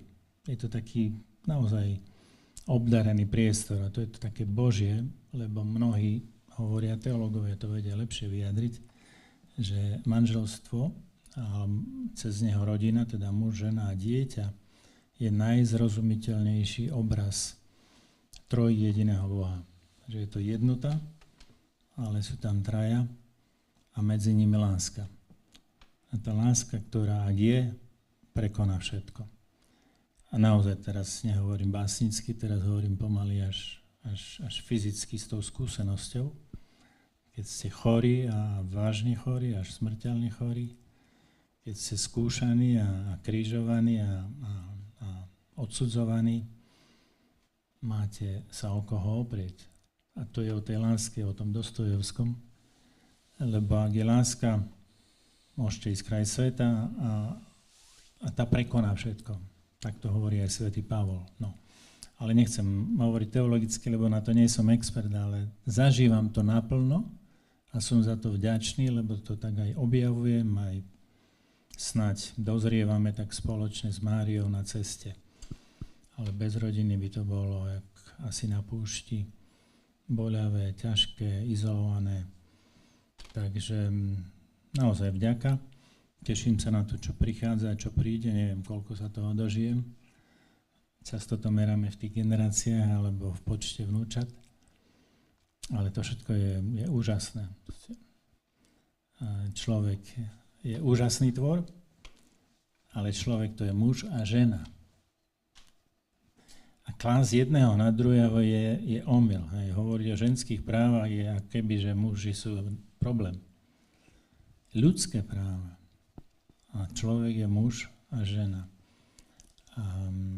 A ten obraz a to manželstvo v ústave to veľmi pekne vyjadruje, ale nie je to koniec, to nie je akože definitíva a hotovo. To je len základ, to je východisko. A na tomto robte, na tomto stávajte, dbajte o to, pamätajte na to. V tom je kultúra, v tom je aj civilizácia. Ešte poviem jeden taký rozmer, ktorý som presvedčený, že je pravdivý, že osobitný prínos kresťanstva, ktoré je atakované alebo opomínané alebo svojím spôsobom relativizované, ako to nedbáme, bol prínos monogamného vzťahu. Pretože aj u Židov, aj u moslimov poligamia nebol problém, ale kresťania na tom stávali a trvajú a chránia to, čo mení civilizáciu. Tam je tá rovnosť, tam je tá dôstojnosť aj muža, aj ženy a ďalšie súvislosti tej rovnosti. A aj prírodzené právo o tom hovorí, lebo ak nezasahujeme umelo, tak sa rodí toľko chlapcov, koľko dievčat. Celé stáročia, zhruba toľko. No a tak je to nastavené, taký je Boží plán, taký je poriadok. A kresťanstvo bolo silné, aj zostáva silné v tom, že dáva váhu prirodzenému právu, rozumu, tomu, čo platí a preto je veľmi prínosné, lebo rozum a viera to sú obrovské danosti sily, ale len ak spolupracujú. Ak nespolupracujú, máme problém s racionalizmom, ktorý vynášiel gilotínu pre tých, čo neboli v línii, alebo s fundamentalizmom, ktorý šíri džihad, lebo niekto má iný názor. No ale to už je širšia, oveľa väčšia téma. Aj o tom diskutujeme v rodine. Pre mňa, opakujem, to je základ a dobíjanie mojich batérií. Aj je to sviatostný priestor, ale aj taký doslova, jak tie 4 nohy alebo opora pre každú záležitosť, aby sme dobre fungovali a naozaj zvládali ťažkosti každého dňa. Ďakujem. Ďakujeme pekne. Teraz asi môže pokračovať, či vy otec Peter? Dobre, tak vy sa môžete pozrieť na manželstvo z hľadiska sviatosti. Čo je teraz so mnou, keď ja nemám manželku? No, to je také zaujímavé, že Si predstavte, som mal sen byť ženatý, 4-5 detí, tak ako som v rodine, sníval som o tých veciach. Trošku som naznačil môj príbeh môjho detstva a života, ktorý som vyčítal Bohu, alebo som, že nie, alebo takého Boha nechcem. A nakoniec vás postaví mimo manželstva alebo mimo rodinu. Aj teraz sa pýtam, Pane Bože, čo si so mnou urobil, ale roky pobežali, už mám 67. Hovorím, že ako to prebehlo a proste som ostal kňazom. No nie je jednoduché byť bez rodiny a bez manželky, ale verím, že cítil som tak, že Boh vám dá toľko lásky a toľko sily cez túto službu a prácu, že nič som nestratil. A zasa kňazi, ktorí odišli, mal som priateľov, kolegov, ktorí odišli a hovorím, že ty povedz mi, bolo by to lepšie, keby som mal aj ženu, aj proste. Hovorí, vieš, som si ja myslel, že keď budem teraz, som mal kňazom, som zažil, som odišiel, že budem mať, nie, toto pominulo a toto prišlo viacej. Nič som viacej nezískal ako kňazstve, nič. Malko sa si myslí, že som bol učený kdesi inde, že som skôr stratil. Takže to je tá služba, lebo to je povolanie, keď si hovoríme, že Boh povolal do tejto služby. Skôr tak prakticky, keď na sobačných návykách prichádzajú, my tých ľudí vedieme, alebo učíme to náboženstvo, proste ako sa správať, ako žiť, vychovať proste, alebo potom ich vedieme ku vzťahu a ako ten vzťah pestovať si proste a žiť čisto, slušne. A keď ju sa sobášiť, tak dáme už veľa, niekedy nenarozprávate, pretože už majú častokrát život za sebou a človek musí trošku ináč ich vnímať a rozprávať s nimi. Tak hovorím, že viete, skôr vy rozprávajte, čo ste žili, ako chcete žiť. Vidíte pred Boha a vy budete s Bohom uzatvárať zmluvu, nie ja. Čo chcete, pýtajte od Neho a čím sa zaväzujete, že budete žiť do smrti, verne, že budete žiť spoločne až do smrti, že sa beriete jeden druhého kríž, radosti, starosti, všetko.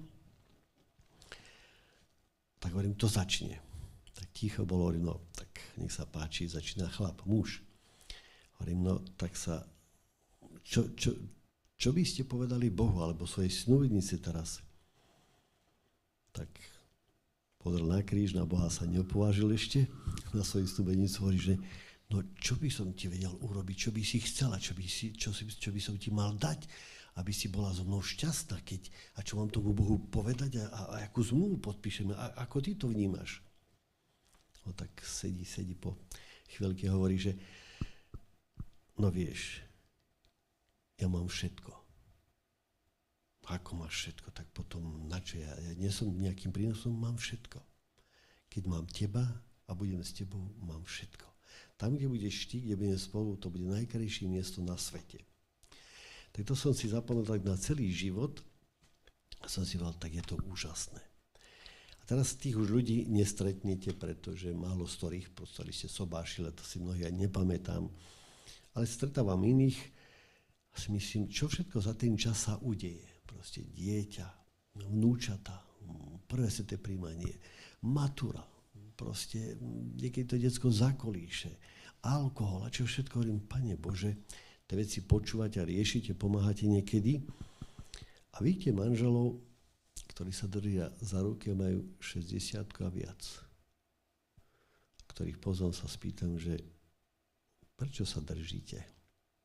To mňa sa raz pýtali, keď otec s mamou, a to na dedine zvykol, že ako ty to vnímaš, nie ti tak trápne, že otec s mamou tak chodia, hovorím, tak no nie som muž, nemám ženu, tak neviem ti to povedať, že prečo to tak až tak robia. Ale počasie som zistil, keď som sa pýtal iných, a mi hovoria, že no pán Vara, viete, my všeličím sme sa prešli, aj pohádali sme sa. Už aj tak bolo, že proste manželka mala dieťa na ruke a hovorí, pús, otvorte dvere, lebo rozkopeme, ja ti to rozbijem. A muž hovorí, nie, ty si sa modlila, ty si hovorí, že si ma vymodlila. Takže znovu, taký, aký som, nikde nepôjdeš. Hovorí, ostali sme, 4 deti. A hovorí, že ale je to dobré, že sme ostali. A hovorí, viete, čo sa počas života, ako ja to vnímam? Že nám ako keby sa zjednotili srdcia. Ako keby sa tá duša zliala. My proste cítime jednu dušu. To je to, čo som nevedel ako kňaz, že jedno telo, jedna duša, ako môže Boh spojiť jednu dušu, keď ja som muž a ona je žena. No spojí sa to. Spojí sa vám duša, spojí srdce a myslenie sa vám tak, ako si zjednotí, že už potom rokami vlastne viete, čo máte robiť, kde máte ísť, už neodporujte, proste idete. Hovoria, keď idem vonku, ako si sa mi žiada tú manželku chytiť za ruku. Ako si cítiť aj dotyk, že aj to telo patrí. Nielen vieme v srdci, čo nesieme spolu, ale aj telom.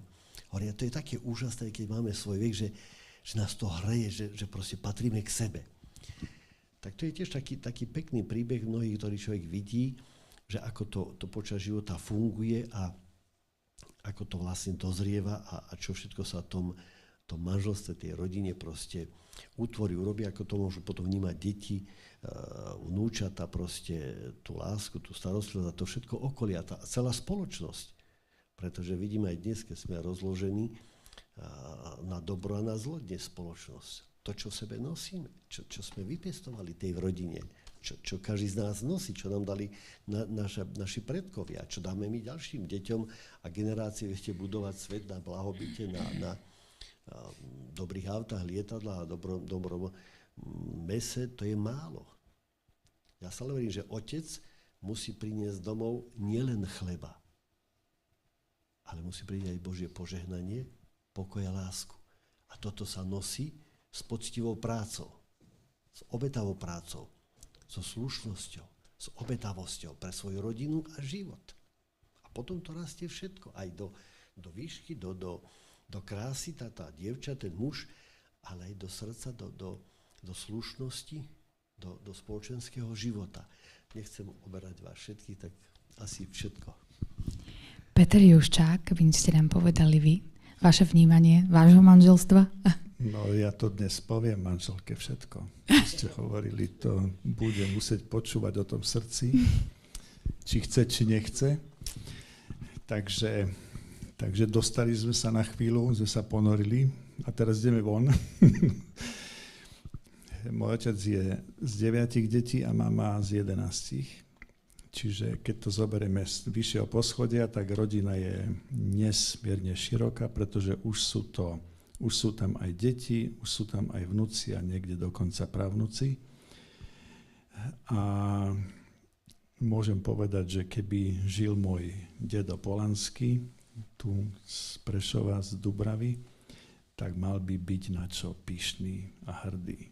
Bol to studňar a roľník, mal 5 hektárov zeme a celý život strávil buď na roli, alebo kopaním studní. Aj zomrel na tej roli, keď stal sa mu úraz a zabudli mu pichnúť protitetanovú injekciu. Takže to bol jeden z tých zabudnutých úmrtí potom na tetanus v 83. roku v Prešove. Ale bol by hrdý na to, čo po ňom zostalo a ja sa tak čím ďalej, tým viac zamýšľam nad tým, že čím to je, že tí potomkovia boli takí životaschopní, že boli takí akční a že dnes dokonca jedna vnúčka z tej vetvy príbuzenskej na vysokej pozícii v Spojených štátoch ako expertka, čo je nevydané, neslychané, pretože dedová chyža bola drevená a mala asi 5x6 metrov. Ja ju mám vyfotografovanú nad svojim pracovným stolom, aby som videl, odkiaľ pochádzam. Že tá chyža by bola spadla pri takom silnejšom vetre, ale prežili tam. Dokonca cez vojnu schovávali aj židovskú rodinu a vychovali tých 11 detí. Takže toto je to je moja opora. Môj dedo s mojou babičkou sú opora, že síce nevedia o tom, ako ich ďaleko vnúctvo potom pokračovalo ďalej, ale ja sám som na týchto mojich príbuzných hrdý. No a podobne aj teda v tej vlastnej rodine, no vždy tá snaha je, už ako dopadne, tak to je niekedy otázne, že ako to úsilie človeka mať všetkých pod kontrolou a vychovávať nie príkazom, ale príkladom, ako sa to darí a ako sa to niekedy darí menej. Ale ja stále hovorím, že keď aj bol taký prípad, že prišla manželka veľmi taká znepokojená, že dcera našich priateľov je nejako tak, ako keby už zišla z cesty a trvalo to troška dlho a či by sme nevedeli nejako poradiť, pomôcť. A ja hovorím, nechaj to tak. To je také dobré hniezdo, že z tohto hniezda sa neodchádza preč navždy. Do tohto hniezda sa vracia. A tak sa aj udialo, že po turbulenciách a všelijakých peripetiách a európskych nejakých tých kolotočoch sa tá dcera proste vrátila, lebo tá rodina jej dala hodnotu. A to je to, o čo sa snažím bez nejakých veľkých rečí a verím, že mimoslovnými reakciami a gestami, proste nejaký príklad, ale sme ľudia, ktorí zlyhávajú, ktorí hrešia, ktorí sa podkyňajú. Takže stále verím, že ten smer aj s tými potknutiami, to máte ako krivolakú cestu, ktorá ale ide jasným smerom. Takže má spustu úskali, ale cieľ je jasné. Ja dúfam, že to teda moje potomstvo aj takto chápe, lebo nikdy nie je čas nejako takto rozbaľovať a na tieto témy diskutovať. Oni majú totiž to také zvláštne čaro, že keď sa takéto tajomstvo vysloví, prestáva byť tajomstvom a prestáva byť dôvodom na premýšľanie. Takže niekedy je to oveľa lepšie prechádzať nenápadnými úkonmi, nenápadnými krokmi, ponukami a dosiahne človek viac ako nejakým poučovaním a mudrovaním a podobne. No a nakoniec už len toľko poviem, že moja manželka každý večer dvihne telefón a volá svojej 94-ročnej mame, vymenia si pár vied a niekedy ma tak napadne, hop, idem zavolať aj ja. A vtedy si uvedomím, ale tvoja mama je už 3 roky mŕtva. A potom si uvedomím, koľko som jej chcel povedať. A som jej to nepovedal. Takže to je aj taká výzva, že netreba odkladať. Predsa len treba niekedy aj povedať. Ťažko to z nás ide, ale treba sa prekonať a povedať niekedy, nevždy, tak ako keď solíme jedlo. Ďakujeme pekne, Peter Krajniak. Skúška môjho manželstva bude dnes večer, keď prídem z tejto diskusie. Poviem, že sme boli diskutovať o manželstve a manželka povie, radšej si mal pomôcť, ako ísť diskutovať. To manželstvo je pekné, štandardné. Je to o vzájomnej pomoci. Platí to asi pri politikoch a pán Figel to potvrdí, že veľakrát nie sme doma. Dlho do večera, skoro ráno a asi toto je vždy to ohrozenie manželstva, ale potom sa to vykompenzuje. Manželka chodí po sobotách, teraz študuje rómsky jazyk a už nastupuje tá kompenzácia, pomáhame si, beriem malého a teda sme takou štandardnou rodinou. Čo ale chcem povedať, že naozaj ženy sú veľmi dôležité aj pre politikov.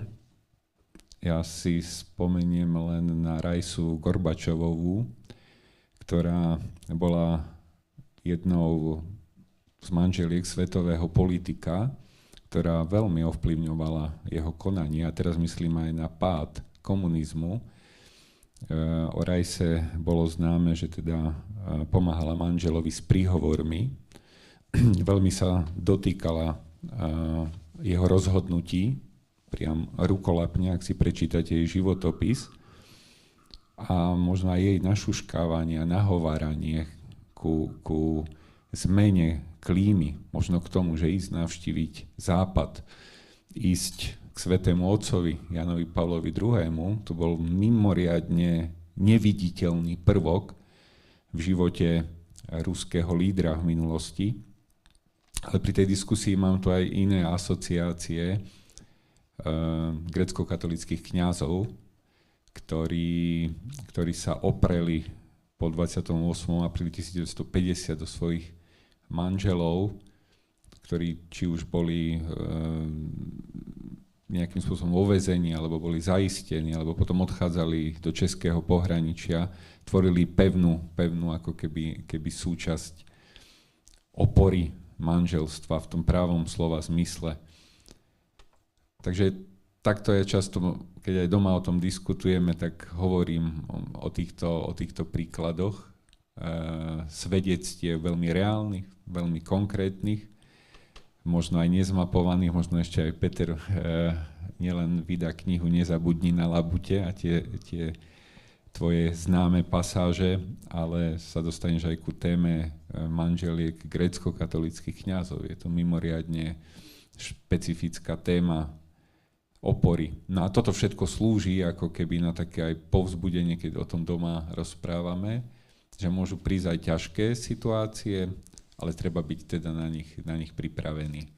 A svedectvá, ktoré sme zažili možno v 20. storočí, sú naozaj veľké a mnohé ženy s veľkým Ž sa premleli v životopisoch našich osobností. A na to netreba zabúdať. Ďakujeme veľmi pekne. Otázka teraz na pána Figela.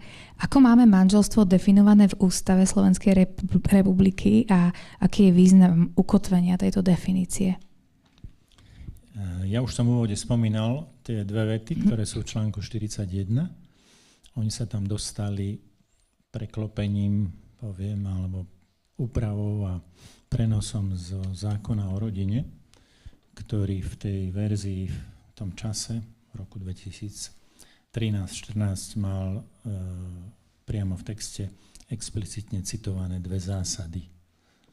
A tou jednou zásadou bola tá prvá veta, manželstvo je jedinečný vzťah jedného muža a jednej ženy, čo sme potom v ústavnoprávnom výbore upravili na jedinečným zväzkom medzi mužom a ženou. Je to jedna z najlepších definícií v dnešnej Európe, ak teda hovoríme o manželstve. Osvojili si to, alebo v iniciatívach rôznych.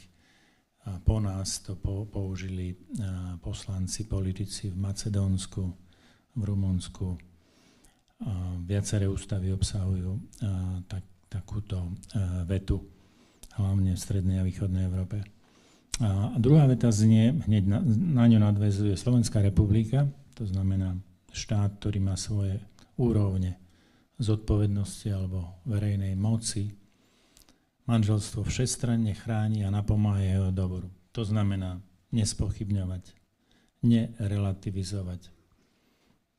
To je všestranná ochrana pri rôznych medzinárodných rokovaniach, hájiť našu pozíciu, lebo viete, právo praje bdelím. Ak sa to neobhajuje, prídeme o to. Ja som tak v spore s krajinou, ktorú mám rád. Slovensko je moja domovina, ale som podal sťažnosť pri tom, keď boli zavreté kostoly opakovane na 3-krát pri pandémii. Pretože postaviť proti sebe takto neprimerane duchovný život a verejné zdravie je precedens. No a včera alebo predvčerom jeden hovoril, že keby komunisti boli vedeli, že stačí hlavnému hygienikovi dať takú moc, tak by boli všetky kostoly pozatvárané na dlho. No. Ale to len hovorím preto, lebo právo treba aj čítať, rozumieť a chrániť, lebo prídeme oň. Ak nie priamo, tak tým, že súd to bude vykladať tak, jak sa mu to páči a neporadíte si, lebo súdna moc je tá koncová, ktorá rozhoduje pri sporoch. Ale čo znamená tá aktívna pomoc, napomáhať jeho dobru? Napríklad sa podarilo hneď v ďalšom období po prijatí tejto definície, je to tam aj spomínané, prijať tzv. Rodinnú doložku, legislatívnu rodinnú doložku, ktorá znamená, že každý zákon je dnes skúmaný z hľadiska dopadov, nie len na životné prostredie, nie len na rozpočet štátu alebo samosprávy, ale aj na rodinu. Pomáha rodine, škodí rodine, alebo je neutrálny. To je veľmi dôležité východisko, lebo zákony majú dopady na rodinu a nie všetky pozitívny. A ďalšia bola napríklad teraz v minulom období rodičovský dôchodok. To je jasné vyjadrenie vzťahu medzi rodičom, ktorý má deti a tie deti sú aktívne a pracujú, aby mohli, jak v tej rozprávke o 3 grošoch, pomáhať svojim rodičom, lebo ten cyklus života a zodpovednosti je treba napomáhať. Nie sme jedna kolektívna masa, ale sú to bunky. A tie bunky majú vnútorné vzťahy, to je ten ľadovec pod vodou. Tak takéto opatrenia už dnes v legislatíve nadväzujú na ústavu, majú ju ďalej rozvíjať a aplikovať to, čo manželstvo všestranne chráni a napomáha jeho dobru. A manželstvo muža a ženy. Základ rodiny alebo prežitok? Otázka na všetkých. Tak ja som sa učil morálke na začiatku, prvá strana, to dnes ju vidím, že život to nie je len to, čo život prináša, ale čo z neho aj sám človek urobí. To znamená, že mnohé veci dostaneme tvorcom, stvoriteľom, čo nič nemusíme robiť. Voda, vzduch a slnko zakvitnú krásne kvety, cítime vôňu, farby, ale človek má možnosť sa slobodne rozhodnúť. Ja to mám trošku polemiku, že radšej by som nechcel slobodu, keď sa zle rozhodnem. A ma potom trápi svedomie, že som sa rozhodol pre zlé veci. A to je tej slobode proste jednotlivec, ale aj to celé spoločenstvo alebo štát, alebo celá rodina sa rozhodne, kde je to prospech spoločnosti alebo zlu. Sa rozhodne pre zlo. A potom je ten dopad, už vieme, aký. Neviem, či máme málo času. A to je to slobodné rozhodnutie, že ja som za, aby boli zatvorené kostoly dnes ešte.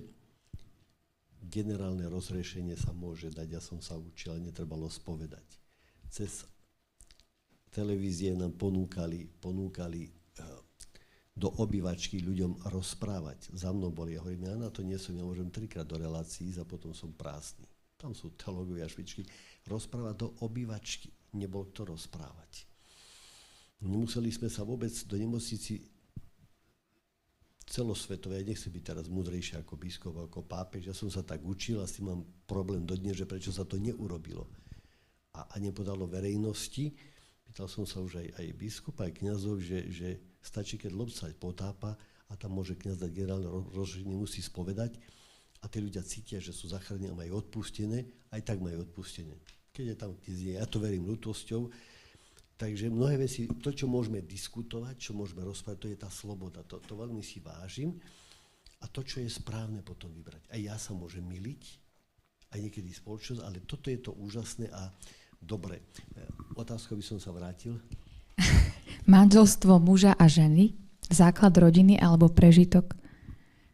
Ja si myslím, že toto vždy bolo a bude ako základ rodiny, spoločnosti a na tom prosperuje svet, štát a spoločnosť, pretože keď je zdravá bunka, zdravá spoločnosť, keď je chorá rodina, chorí jednotlivé, sme chorí všetky. Ja si myslím, že to vidíme aj v spoločnosti, vo svete a v štáte, že proste tú rodinu treba chrániť, podporovať a pomáhať, aby skutočne bolo človek mohol prežiť šťastný a spokojný život ako jednotlivec, ako krajina, ako svet.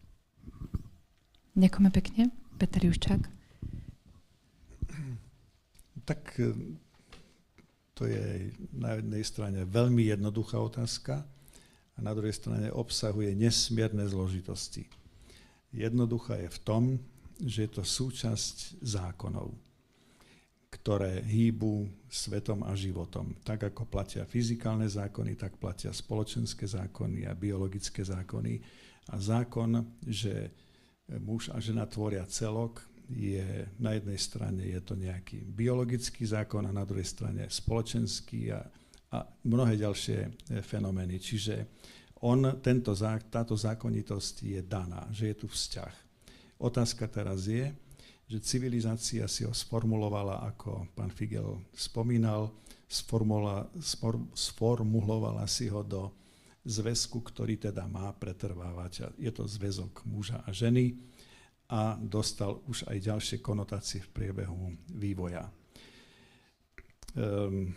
Až došlo, ja neviem koľkokrát v histórii došlo k nejakým takým zlomom, ale o jednom nás učili, a to je komunistický manifest, kde filozof Marx označil, on síce hovorí, že buržoázne manželstvo, ale majme na mysli, že manželstvo v rozvinutej krajine na vtedajšiu dobu, že teda buržoázne manželstvo je prežitok a tam potom definuje, že ako v tomto manželstve nie je možné prežívať skutočné manželské vzťahy, pretože sú kazené týmito hmotnými statkami, ktoré tam hrajú podľa neho neadekvátnu úlohu.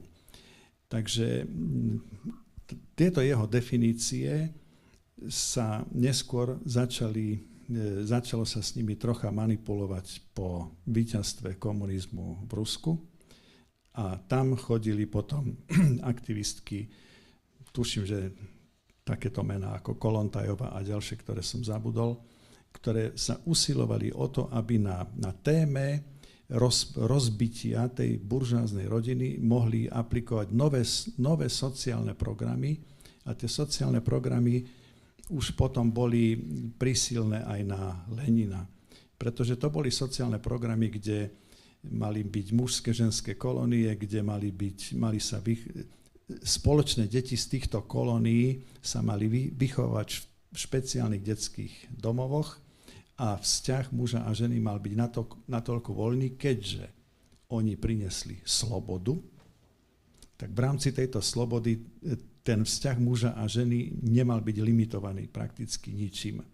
No Lenin toto zamietol, už to bolo priveľké sústo na to, že vôbec on tam zavádzal absolútne nový režim, tak toto už sa mu zdalo, že asi by s tým bol nejaký problém, takže takéto experimenty sa potom nediali, okrem toho, že povolili rozvod manželstva prakticky, no teraz tak troška s primitívnym, že na počkanie, že veľmi jednoduchý. Rozpad rodiny bol veľmi jednoducho nastavený. Tento exkurs pripomínam preto, že vždy, keď sa príde s nejakým kvázi novým, dobrým, progresívnym riešením, tak sa zaútočí na to, čo funguje a začínajú sa vylepšovať v úvodzovkách sociálne vzťahy. No a zatiaľ vidíme, že experimenty, kde sa takto ad hoc vymýšľali nové väzby, nové vzťahy, tak prakticky to všetko krachovalo. No, podľa môjho pohľadu to nekrachovalo pre nič iné, akurát preto, že bol tam pokus vniknúť do toho zákona, ktorý tu platí, ktorý jednoducho, či sa nám páči alebo nie, ale je tu a každé narúšanie týchto princípov tých prirodzených vzťahov sa skôr alebo neskôr vypomstí. Takže odpoveď na túto otázku je asi takáto, že, jak som povedal, tá jednoduchosť a zároveň zložitosť. Zložité na tejto otázke je to, že prirodzenou ľudskou snahou a túžbou je pomáhať. A zároveň tá snaha pomáhať a snaha vylepšovať má svoj limit. Pretože my keď s pomocou a so snahou byť tým dobrým a ponúkať tie najlepšie riešenia, keď prekročíme istý bod zlomu, tak vtedy sa naša pomoc obracia na presný opak svojho úmyslu a zaútočí na objekt našej pomoci. Môžeme povedať príklad, a opäť poviem veľmi jednoduchý príklad.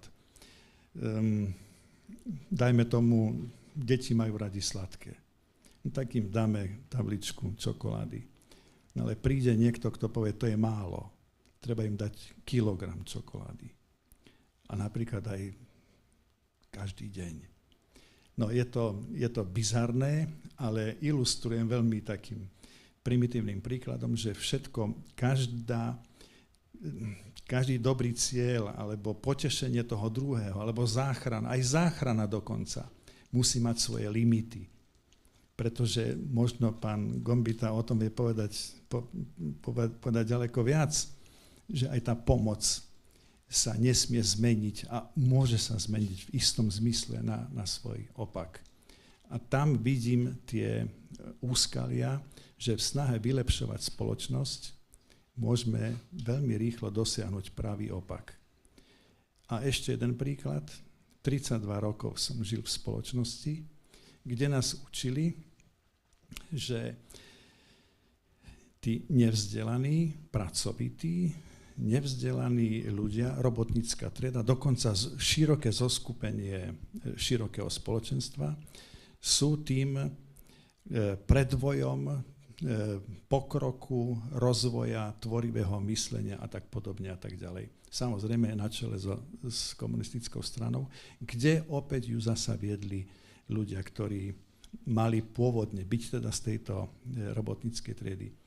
Tak propagovanie tohto klamstva jednoducho opäť mohlo vydržať len isté obdobie, kým sa nenaplnil tento ich cieľ fakticky ich nezmyselnými krokmi a potom sa táto konštrukcia zrútila sama, pretože bola od začiatku nelogická. Nemôže nevzdelaný človek byť predvojom ničoho. On môže mať dobré srdce, môže mať dobrú vôľu, ale tam, kde má svoje limity, tam musí aj zotrvať. Nemôže riadiť v podstate nič, čo ho presahuje. Na to sú ozaj ľudia vzdelaní a skúsení. Toto sa nám pokúšali dostať teda do hlav. A tento príklad je veľmi ľahko použiteľný aj na, povedzme, témy, ktoré sú dnes na stole, že chceme zasa niečo vylepšovať. Tak veľmi citlivo vnímam tieto spôsoby, ako a kto chce vylepšovať vzťah muža a ženy, vzťah v spoločnosti a kam asi toto úsilie môže dôjsť. Obávam sa tých experimentov a nie som im naklonený, ani im veľmi neverím, keďže útočia na to, čo považujeme za ten zákonitý vývoj. Ďakujeme pekne, Peter Krajniak. Na tú vašu otázku je jednoznačná odpoveď. Manželstvo nie je prežitok a možno by som ju ani takto neformuloval. To je základ ľudstva. Muž a žena. Na tomto základe, stvoriteľskom pláne stojíme. Samozrejme, že na tej ceste sa najmä teraz na prelome storočí a tisícročí objavujú nové fenomény, spolužitie párov rovnakého pohlavia, rôzne genetické vstupy, preoperovávanie sa jednotlivcov, čiže tie nejaké nástrahy v tomto základnom stvoriteľskom princípe tu sú a sú veľmi vážne a ovplyvňujú detskú dušu, že mnohokrát nezrelému dieťaťu sa dostávajú podnety, ktoré ho nejakým spôsobom dokážu odviesť na úplne zlú cestu. Ale to je možno na samostatnú diskusiu. Ale manželstvo je jedna nádherná vec a ja som priniesol aspoň naozaj nakrátko a chcem to spomenúť. Preklad urobil ho pravoslavný kňaz, otec Vladimír Mohorita. Je to preklad z denníka manželky ruského cára, matky 5 detí, tak to je nadpis. Sveta carovna Alexandra, tajomstvo rodinného šťastia. Táto rodina bola zavraždená v roku 1918 a carovnu poznáte možno z tých záberov cárskej rodiny a cára Mikuláša. A je to asi 6 strán prekladu, napísala jednu ódu na manželstvo. Niečo úžasné. Toto pokiaľ kňazi budú chcieť, nejak to nakopírujeme, nech to dávajú čítať pri príprave na manželstvo. Je to jedno nádherné vyznanie, kde ona prechádza od zamilovania až po zrelý vek výchovy detí. Nádherný text. A ja zacitujem, a to je odpoveď na vašu otázku. Je tu kapitolka Jednota záujmov. Carovna Alexandra píše: nič zo starosti ženy sa nesmie zdať príliš malicherným ani pre gigantský intelekt najväčšieho spomedzi mužov. Na druhej strane, každá múdra a verná žena sa ochotne bude zaujímať o záležitosti svojho muža. Ona sa bude chcieť dozvedieť o každom jeho novom projekte, pláne, ťažkosti a pochybnosti. Bude chcieť vedieť, ktoré z jeho začatých diel sa podarilo a ktoré nie, a vedieť o všetkých jeho každodenných prácach.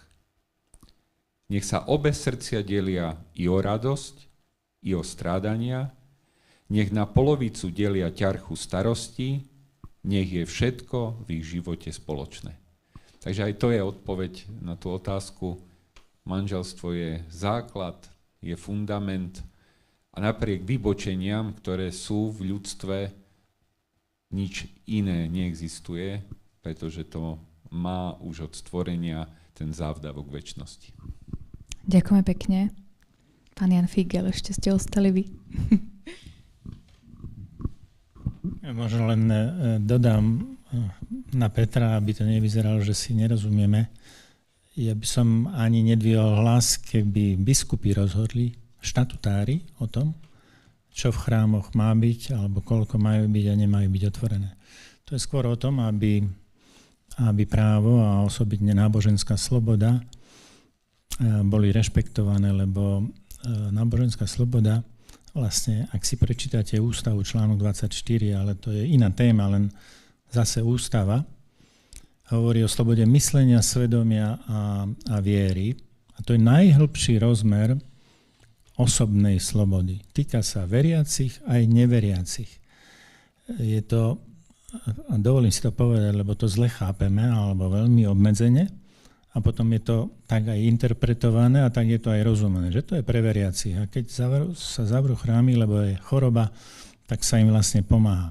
Ak o tom rozhodnú osoby, ktoré na to majú zo zákona, ale samozrejme aj morálne, ale hlavne zo zákona oprávnenie, je to v poriadku. Ale ak nie, treba sa ozvať. No a ja som sa ozval. Lebo tá náboženská sloboda vlastne hovorí o rozmeroch človeka, ktorý je homo rationalis, má rozum, má byť rozumný, homo moralis, lebo má svedomie a má konať morálne, a je homo spiritualis alebo religiosus, teda verí a koná v tej viere, žije vo viere. A keď toto nie je rešpektované a súčasťou toho je aj komunita, aj verejné vyznávanie, to znamená chrám, tak je siahané na jeho slobodu a tým pádom dôstojnosť človeka. Rozhodovať o tom majú kompetentní. Ak to urobí štát na silu alebo bez ohľadu, tak je to porušovanie práva. No a to sa treba ozvať a samozrejme rozhodnú kompetentní. Ja som veľmi rád, že ani som netušil, že toľko ja napríklad sa dozviem alebo inšpirácie zachytím od kolegov na tému manželstva. Je to nevyčerpateľná téma, najstaršia v našich ľudských dejinách. Jeden dobrý priateľ to hneď spojil s takými 3 odkazmi, ktoré sú z tohto obrazu. Samota, nahota a jednota. To všetko má v živote človeka, každého človeka, nielen význam, ale je pozvaním. Aby nebol sám, aby nebol nahý, aby žil v jednote, lebo bude obohatený. A som rád, že sme to tak mohli aj obsiahnuť a je to, opakujem, nevyčerpateľná téma, ktorá nás aj sprevádza. Ďakujeme veľmi pekne, my tu máme ešte aj otázky.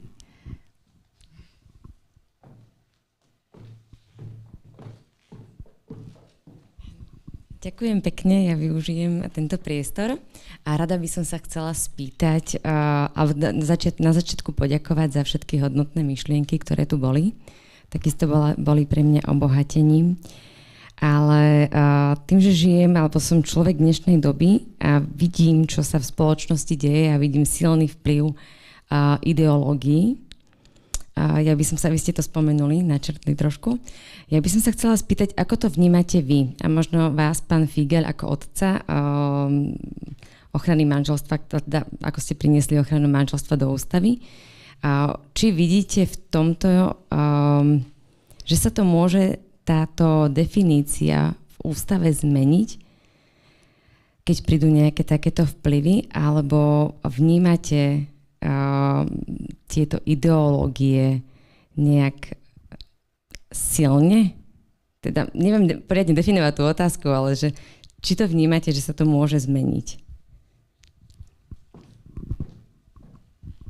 Ďakujeme pekne. Skúsim, ale to je, viete, téma, ktorá je pred nami a to znamená, je to výzva pre tých, ktorí jednak tu budú mať podiel na moci, je to o tom, aké rozhodnutia urobíme vo voľbách. Takže odpoveď je na nás, na všetkých, ale môj názor je tu už čiastočne vyjadrený, napríklad v nádeji, ak to budete čítať v tej prvej časti, prvej kapitole, tých asi 30 strán je to, v nádeji, ja tam hovorím o vlastnom presvedčení, že už to nikto z ústavy nevytrhne. Ale. Vždy je ale. Na ústavnom súde v Košiciach, neďaleko odtiaľ, je už podnet na to, aby aj iné zväzky boli podobne trítované, alebo s nimi bolo podobne zaobchádzané na základe nediskriminácie. To je iný princíp, ktorý hovorí o rovnosti medzi ľuďmi.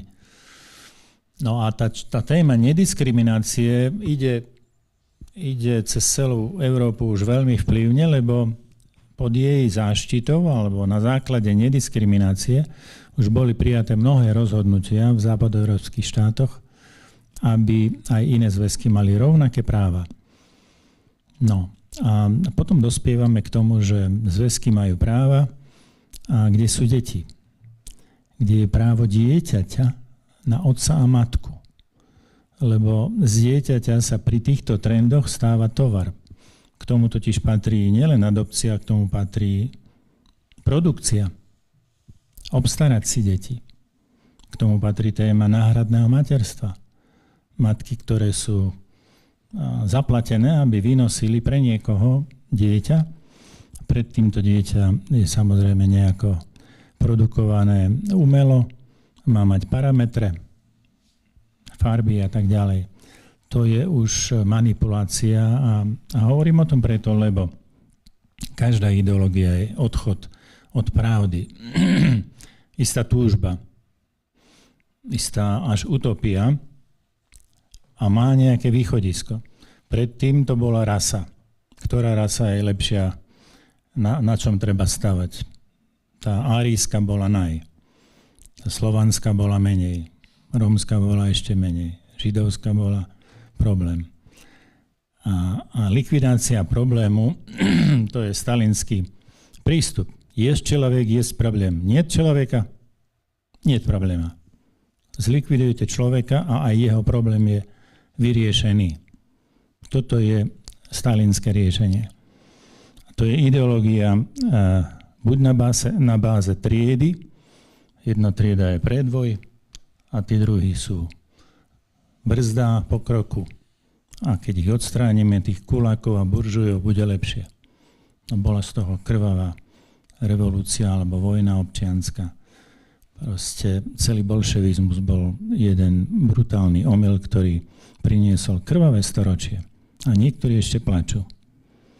No a nastupuje ideológia, ktorá hovorí o tom, že rody alebo príroda, teda tá zelená, akoby opomínali niektoré pravdy, niektoré danosti a vytvárajú umelé prostredie, pre ktoré budú slúžiť zákony, rozpočty, opatrenia a budú vlastne v mene slobody obmedzovať slobodu.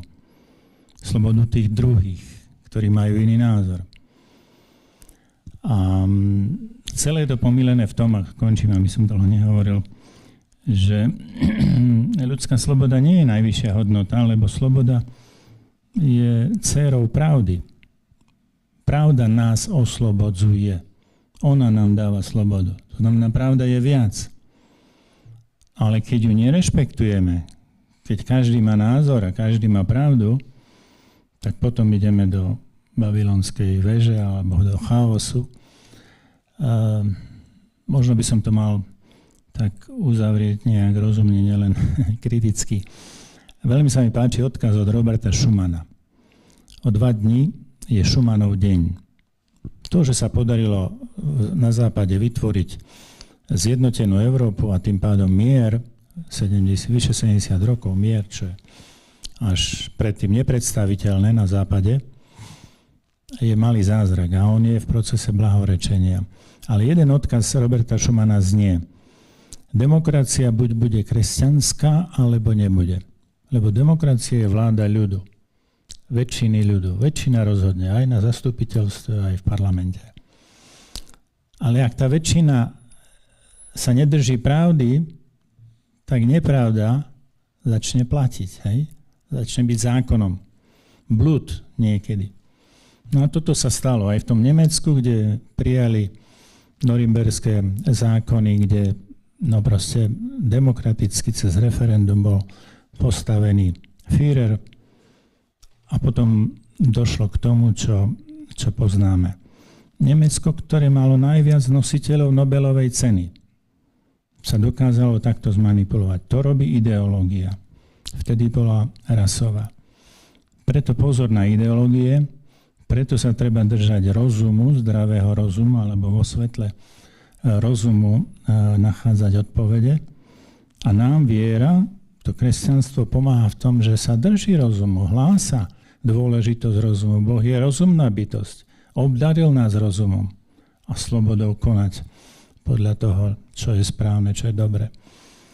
Tak ako rozumné je povedať, uvidíme, ale to je o tom, čo prevládne, čo živíme. A práve tie kresťanské korene hodnoty sú veľmi dôležité, lebo nasvetľujú nášmu rozumu tieto súvislosti s ohľadom na najstaršie dejiny. My sa nemusíme hanbiť.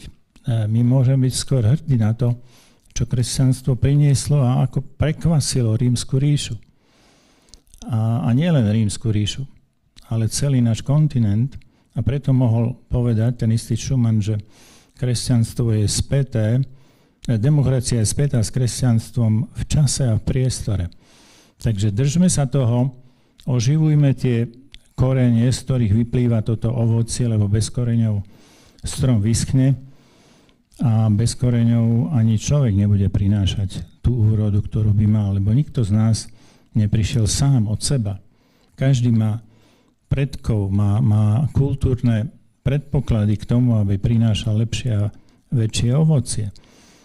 Ale ak to pominieme, ak to akože zavrhneme v mene nejakej ideológie, ktorá umelo sa snaží hlásať svetlý zajtrajšok lepšieho človeka, prídeme aj o to, čo máme a lepšie nebude. Takže dúfam, že to nikto nevymaže, ani že tam nepribudne adekvátna veta o tých druhých, preto lebo manželstvo je jedinečný zväzok.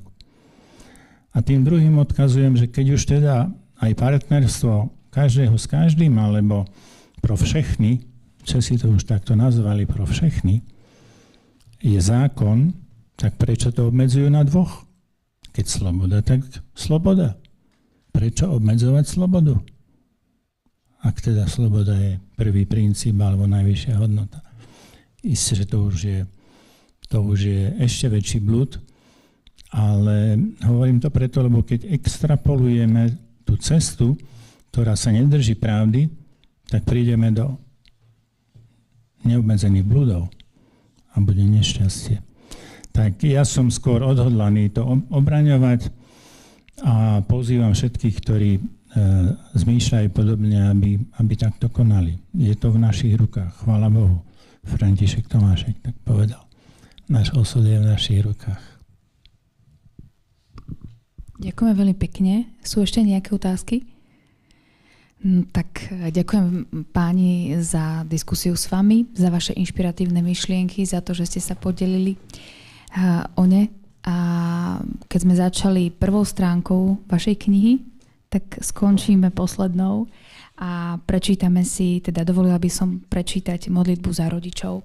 Inak v našej farnosti, z ktorej pochádzam, farnosť Kračunovce, sa táto modlitba spieva. Spievajú deti, ktoré idú na prvé sväté príjmanie na konci svätej omše pre svojich rodičov. Pane, ktorý si na nebi, zachovaj všetkým deťom mami. Nech ako cesto na chlebík im rastú v teple, pod rukami. Podaruj deťom otecka na každý deň, nie iba včera. Bez otecka je ovečka zatúlaná a bez pastiera. Zachovaj nám ich obidvoch, veď 2 ruky od teba máme. 2 rúčky deťom stvoril Boh. Pre ocka 1, druhú máme. Nad slovami Milana Rufusa sa ešte teraz sa nad tým všetkým, čo sme počuli, môžeme zamýšľať aj pri príjemných